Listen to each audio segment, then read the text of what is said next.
Aku sebagai Rangga Azov sudah siap untuk menyambut. Kalau aku bukan samudra ya, rawa-rawa aku lebih ya.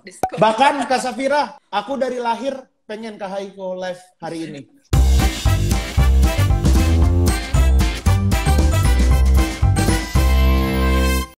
SCTV Viewers, Sobat Aksi, apa kabar? Selamat datang kembali di Ngobrolin Cerita Kita. Udah hari Minggu lagi aja nih, ya kan? Udah di minggu terakhir, bulan Juli, masih ada di PPKM darurat juga. Apa kabar semuanya? Semangat terus pastinya ya, mudah-mudahan dalam keadaan sehat. Ada saya, Syafira, yang nemenin kamu semuanya di sini ya. Walaupun kita sekarang masih ada di situasi PPKM darurat, nggak apa-apa. Yang penting, kita bakal ngobrolin lagi nih tentang topik-topik seru yang tadi mungkin udah nonton cerita kita The Series. Seperti biasa saya nggak bakalan sendirian karena bakalan ada Hifzi Khowir yang bakalan nemenin saya hari ini, dan nanti juga bakalan ada bintang tamu yang bakalan dihadirin di sini. Tapi sebentar nih, saya invite dulu si akunnya Aksi Kita Indonesia. Oke, sambil hai. Halo, Kak Safira. Kabar sih? Baik dong. Seger nih, baik, seger. Apakah saya terlihat tampan? Tidak ya? Waduh, bukan lagi. Aku menanti-nanti sekali Kak Haiko hari ini. Iya, nanti bakal ada Haiko, terus juga ada Charlene juga dari Nusantix. Kita bakal ngobrol-ngobrol, dan yang pastinya nih, tadi kita udah nonton cerita kita The Series, seru banget banget Kak Safira. Episode ini mengingatkanku sama hantu. Sama aku ya pasti. Enak, padahal ya? Aku bisa aku diajakin syuting jadi hantunya dong, aku mau padahal. Oh iya. Kenapa nggak ngajakin aku ya cerita kita ya? Ada di situ sih, gak usah. Kamu nanti main yang cerita kita 2, season 2. Jadi genderuwo, amin. Jadi genderuwo nggak apa-apa deh. Tapi seru ya cerita kita. Seru banget dong. Series 2 ini ya. Jadi kalau tadi kita lihat kayak gengnya bodoh 7 gitu, mereka nyamar jadi hantu karena mau nakut-nakutin si developer yang mau mengubah hutan lingkungan hijau gitu, kawasan hijau di daerah Sukamiskin, tapi ternyata ada hubungannya sama penjagaan hutan gitu ya. Iya, makanya betul. kita tuh mesti aware sama yang ada di lingkungan kita gitu, supaya kita kreatif gimana caranya untuk menjaga. Nah, nanti kita juga bakalan ngobrolin tema kita hari ini, teman-teman. Apa tuh? SCTV Viewers dan juga Sobat Aksi akan ngobrolin tentang biodiversity atau keanekaragaman hayati, dan juga tentang food lifestyle. Nah, sesuai pokoknya ada hubungannya sama yang tadi kita tonton. Kak Safira, ngomongin food lifestyle, aku dari tadi pagi sampai siang ini aku makanannya cuma sayur-sayuran doang. I'm a healthy boy today. Dalam rangka apa nih? Kalau boleh tahu nih gimana? Jadi aku tuh lagi ngurangin makan daging, Kak. Pertama karena aku ada asam urat ya kan. Ada asam urat tuh, jadi daging dikurang-kurangin. Dan memang sayur itu kan bagus banget buat tubuh ya kan. Dan selain itu, kalau kita mengurangi konsumsi daging, itu bisa mengurangi proses pemanasan bumi loh, Kak Safira. Oh, oke. Nah, penasaran nggak kenapa tuh? Karena kenapa tuh kalau misalnya kita mengkonsumsi daging merah dan sebagainya bisa berdampak buruk sama lingkungan? Saya tidak bisa menjawab terlalu panjang karena nanti kita bakal ngobrol-ngobrol sama ahlinya, Kak. Tapi kalau aku tahu kan nanti malah bahaya ya. Kita konfirmasi aja nanti. Konfirmasi ya, aja. Ahlinya. Ini SCTV Viewers, Sobat Aksi, aku dimarah-marahin katanya, "Woi, lama banget nih, woi. Haikonya mana, woi?" Panggil, ajak langsung. Sabar. Siap. Sabar. Aku sebagai Rangga Azov sudah siap untuk menyambut cintaku. Aku samudra. Baiklah, kita akan lihat ya. Kalau aku bukan samudra ya. Rawa-rawa aku lebih ya. Di sini ada Haiko. Aku ngefans banget ini sama Kak Haiko, Kak. Perasaan kamu tiap minggu bilangnya begitu sih. Beneran. Kalau Kak Haiko nih, kan jadi Kak Haiko nih yang jadi cinta di sinetron Samudra Cinta. Mereka tuh kayak mereka tuh kayak unik sekali dan imut sekali gemesin. Halo Kak Haiko. Halo Haiko. Kabar? Baik. Akhirnya kamu aku ketemu. Haiko? Baik, thank you. Anyway, terima kasih loh sudah menyempatkan waktunya hari Minggu ini kita ngobrol-ngobrol seputar topik seru nih yang ada hubungannya sama si cerita kita The Series. Of course. Seru ya. Haiko, ini kamu banyak banget yang nyariin, kamu mau nyapa dulu nggak SCTV Viewers sama Sobat Aksi? Mana sih nih? Halo Sobat Aksi SCTV Viewers, apa kabar? Aku Halo. tuh tadi Sehat-sehat ya, jaga kesehatan kalian nih, lagi pandemi. Iya benar, kita lagi pandemi. Ngomong-ngomong soal pandemi, ngomong-ngomong soal kita kan lagi di rumah aja gitu ya. Tapi kan dari beberapa minggu, kurang lebih 14 minggu, beberapa minggu terakhir, 7 minggu terakhir, kita tuh ada series namanya Cerita Kita The Series tentang anak muda yang peduli banget sama lingkungan nih, ya kan, di CTV. Nah, aku yakin sekali gitu ya, kenapa Haiko juga yang kita ajak untuk live selain memang dari minggu-minggu kemarin, bahkan sebelum ada ngobrolan cerita kita tuh orang udah minta gitu. Betul. Bahkan Kak Safira, aku dari lahir pengen Kak Haiko live hari ini. Aku tahu kamu pas kemarin ada Cut Siva kan, terus Iya. aku mikir, Haiko juga dong. Kapan nih Kak Haiko? Akhirnya Cintaku maksudnya samudra cinta Iya. maksudnya. Oke, Haiko, aku mau nanya nih kan, tiap minggu yang berhubungan sama si cerita kita The Series, kamu sempat ngikutin tiap episodenya atau yang tadi kamu sempat nonton nggak? Aku sempat nonton sih 1. Nah, kalau menurut kamu nih ya, kan tadi kan episodenya ada adegan yang kelompoknya si Bodo sama Tuji, jadi dia nakut-nakutin developer karena si developer ini ingin mengubah kawasan Hutan. hijau gitu, hutan dijadiin perumahan dan sebagainya. Nah, menurut kamu kan sementara di hutan dan sebagainya itu kan ada keanekaragaman hayati kan, atau biodiversity gitu. Menurut kamu apa pentingnya kehadiran keanekaragaman hayati yang ada di hutan untuk diri kita? Itu penting banget sih, apalagi kayak sekarang kan di mana-mana itu ada banyak banget building, banyak banget pembangunan. Jadi kayak hutannya tuh semakin kecil.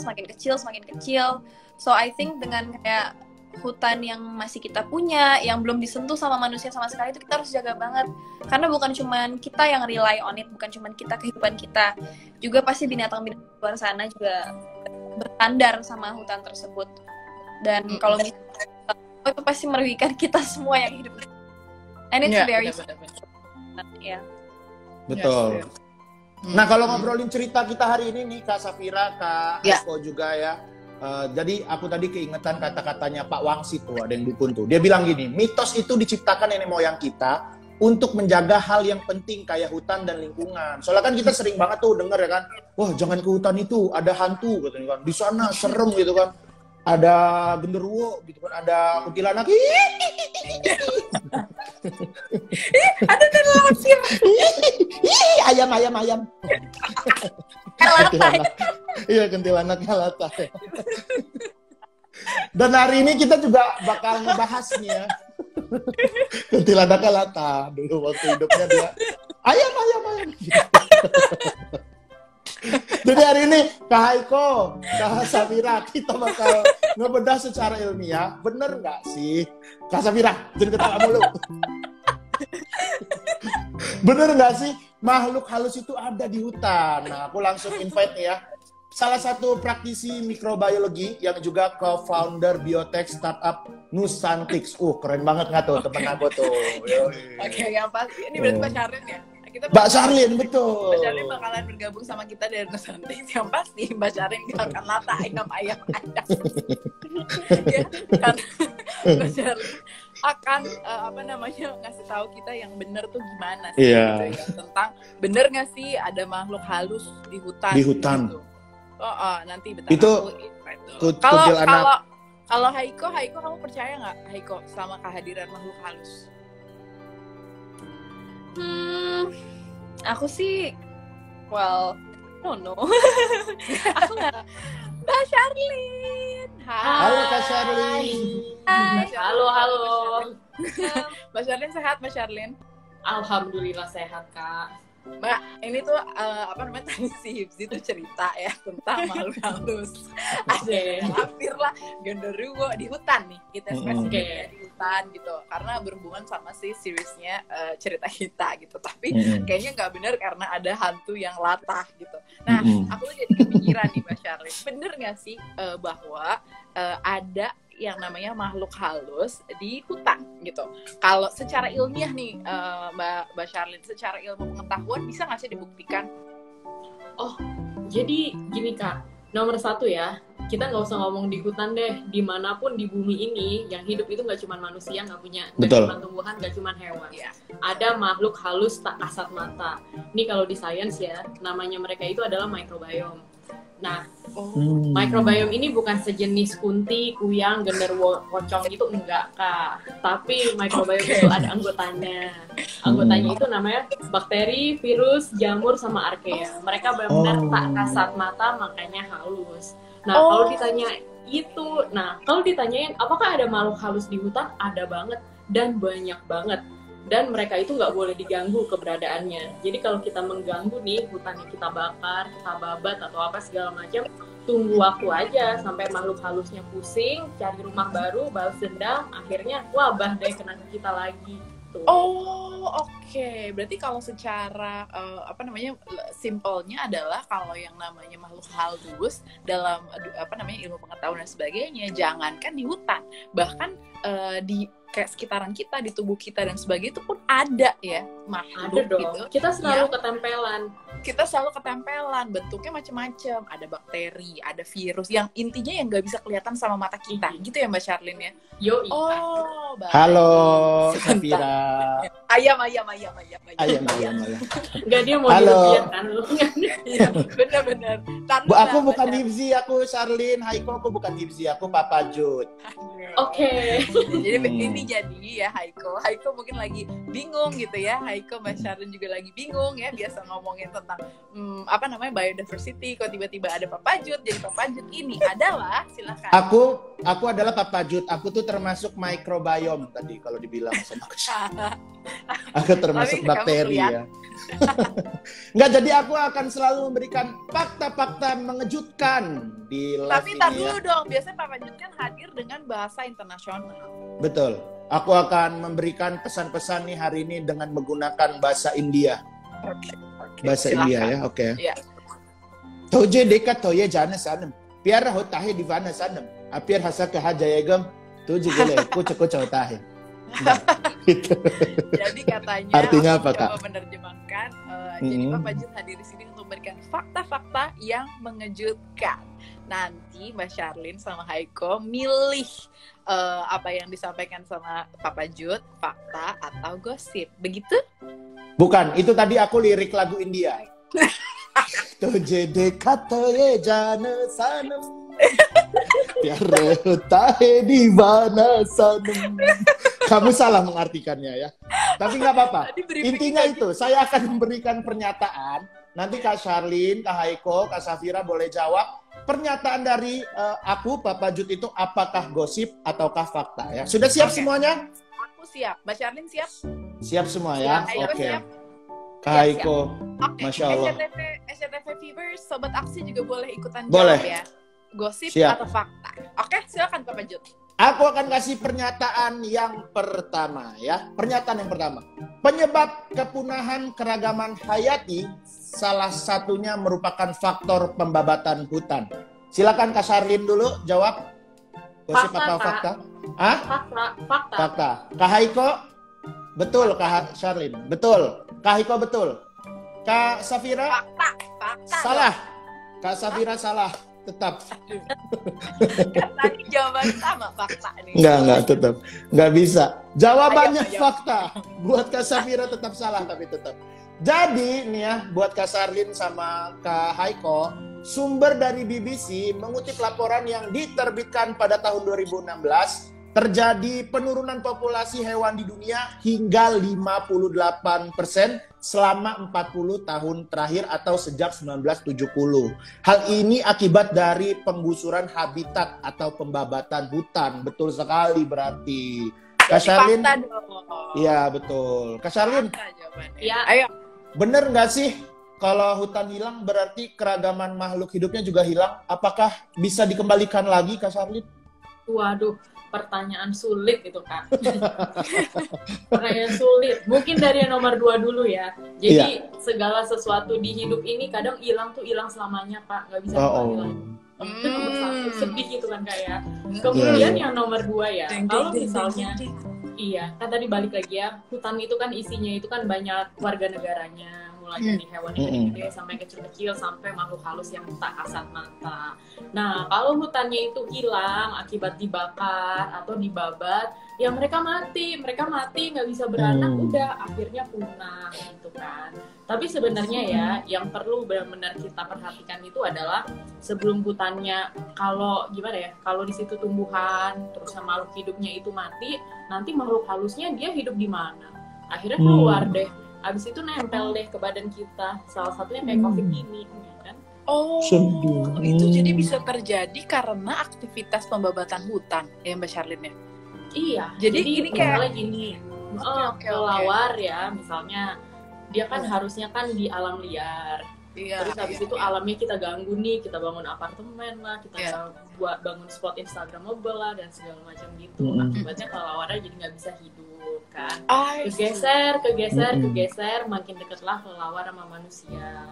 Kayak gitu. Terus halus yang ada di kelelawar pindah ke kita, ya terus virusnya loncat kan. Oke, jadi itu juga itu akhirnya membuat kita berpikir ya, jangan-jangan nih aktivitas yang kita lakukan gitu ya, justru misalnya apa yang terjadi nih sama situasi dunia saat ini gitu, wabah dan sebagainya, itu karena aktivitas kita juga nih. Saya jadi ingat nih Mbak Charlene, Hifzi dan juga Haiko dan juga Fever Sobat Aksi, bahwa aktivitas pembabatan hutan atau deforestasi ini ternyata tahun lalu tuh bisa berapa ya, lebih dari 70% apa kalau nggak salah, aktivitas pembabatan 75% bahkan kalau nggak salah ya gitu, atau mungkin sekarang udah naik lagi, itu kan tahun lalu.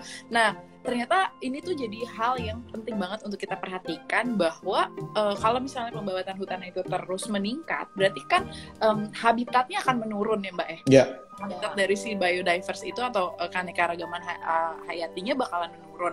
Nah itu juga akhirnya dampaknya yang disebutkan sama Mbak Charlene tadi. Berarti itu bahaya banget untuk kita, bahaya banget untuk kita sebagai manusia yang sebenarnya punya habitat sendiri gitu. Justru karena kita aktivitas yang ngerusak atau ngambil habitat dari makhluk lain, nah itu jangan salahin dong kalau misalnya si makhluk lain itu nempel-nempel ke kita gitu ya. Kan dia nggak punya tempat tinggal. Semua makhluk hidup itu mau eksis. Kita mau eksis, emang virus nggak mau eksis dia. Betul.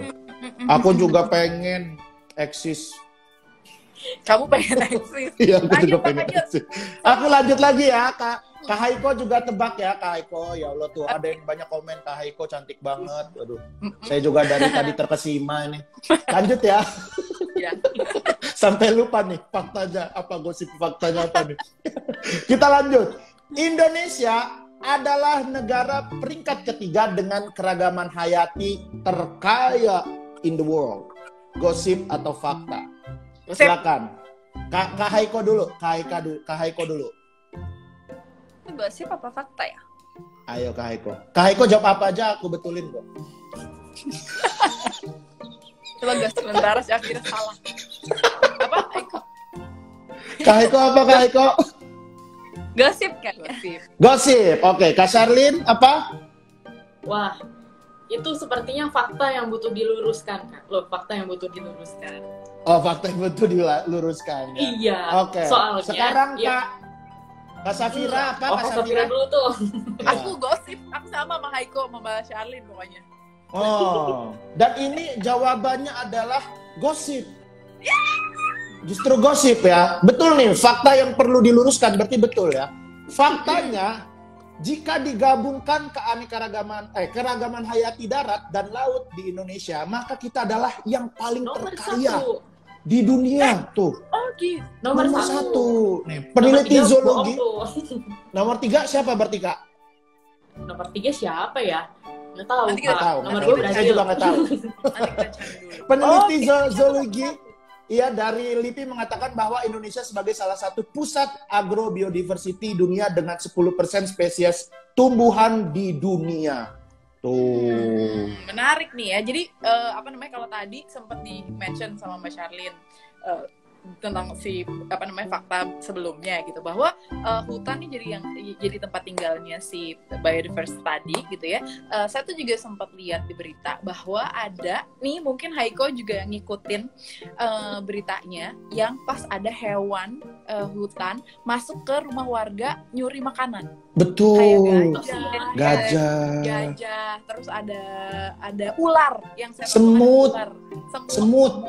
Iya benar. Itu karena mereka tempat tinggalnya diambil gitu ya Mbak Syarlin. Iya. Betul. Aku pengen Mbak Syarlin, aku boleh nanya? Boleh dong. Jadi menurut Mbak Syarlin, apa sih dampak yang paling dirasain dari kepunahan ragam untuk apa? Ya. Terus apa nih usaha yang udah kita lakuin di Indonesia nih? Dampak dari kepunahan ini ya, sumber daya hayati tadi ya? Iya. Ya, jadi singkatnya gini Kak, kalau biodiversity yang ada di alam ini punah, yang kena duluan itu adalah imunitas kita langsung turun. Akibatnya kita rentan kena penyakit dan kita rentan mati. Nah, kenapa tuh bisa begitu gitu kan? Karena ya, ini kan udah zaman COVID ya, jadi kita sering dengar PCR sequencing tiap hari ya. Nah, gara-gara ada teknologi itu ya, kita tuh jadi sadar kalau ternyata setengah dari badan kita itu isinya adalah makhluk halus. Isinya itu adalah bakteri, virus, sama jamur. Jadi, kita itu bergantung sama variasi atau kebinekaan dari bakteri, virus, atau jamur yang ada di badan kita. Jadi kalau kita diajarin sama iklan-iklan semua bakteri, virus, jamur itu pasti jahat, faktanya nggak gitu. Faktanya kalau kita kampungan nggak pernah terpapar sama bakteri, virus, jamur, ya ada juga kita makin sakit, gitu kan. Nah, jadi gimana sih kita bisa mendapatkan koleksi bakteri, virus, jamur yang bervariasi nih supaya imunitas kita bagus. Nah, caranya itu adalah dengan satu, makan makanan yang bervariasi.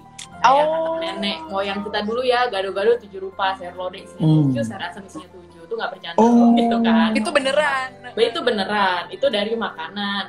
Yang kedua itu adalah dari lingkungan. Karena makhluk halus itu suka transfer data, Kak. Udah kayak kirim-kirim Bluetooth aja gitu loh. Jadi daun kelor, makhluk halusnya profilnya beda. Daun kangkung beda gitu kan. Daun beringin beda, daun pisang beda. Jadi makin alam kita itu isinya segala macam daun, kita tuh makin terpapar. Gitu. Jadi koleksi makhluk halus kita makin bervariasi. Makhluk halus itu menjaga kita biar gak gampang sakit. Makanya kalau orang-orang dulu bilang mitos ya, jarang ke hutan gampang sakit, itu ada benernya juga gitu Kak. Jadi kalau mereka nggak ada, ya udah setengah dari badan kita nih makhluk halus juga habis. Akhirnya kita imunitasnya turun, gampang sakit, metong deh gitu Kak. Wow. Kalau aku di dalam tubuh ya, itu makhluk halusnya kayaknya kurang lengkap. Tapi kalau di luar tuh aku memelihara banyak jamur-jamur Kak di kulit. Kayak di sini ada kudis, panu, kurap. Jadi lengkap kayaknya. Kamu kurang masukin makhluk halus Kak ke badan-badan. Iya, aku cuma di luar doang aku ya. Khusus luar lengkap aku Kak. Berarti sebenarnya kehadiran si biodiversity atau potensinya yang ada di Indonesia itu adalah sebuah hal atau fakta yang sebetulnya mesti kita banggakan, dilestarikan bahkan atau dijaga gitu ya Mbak Syarlin. Betul dong. Oke. Nah, dan ini nggak bercandaan loh. Ini ada fakta nih, mengejutkan banget nih faktanya. Jadi ada satu penelitian yang meneliti keberagaman makhluk halus yang ada di perut orang. Nah, orang yang makhluk halus di perutnya itu beragam dan seimbang, begitu dikasih vaksin COVID, itu responnya lebih bagus, efektivitasnya lebih tinggi, gitu. Ketimbang orang yang makhluk halusnya. Jadi kalau makhluk halus di perutnya itu beragam, begitu dia divaksin, vaksinnya itu bekerja lebih baik, sukses. Gitu. Tapi kalau misalnya nggak beragam, ya udah nggak terlalu sukses, dampaknya macam-macam, jadi ngilu-ngilu, lebay lah, segala macam. Gitu. Wow, ini pengetahuan baru lagi nih ya, gitu tentang kehadiran sih Makanya, biodiversity? Iya, Mbak Charlene, maksudnya jadi kayak nginget nggak sih ketika atau Haiko gitu yang udah menerima vaksin juga, kita jadi mikir lagi ya, waktu kemarin respon di badan kita kayak apa ya? Jadi itu karena kehadiran si makhluk halus yang ada dalam tubuh kita.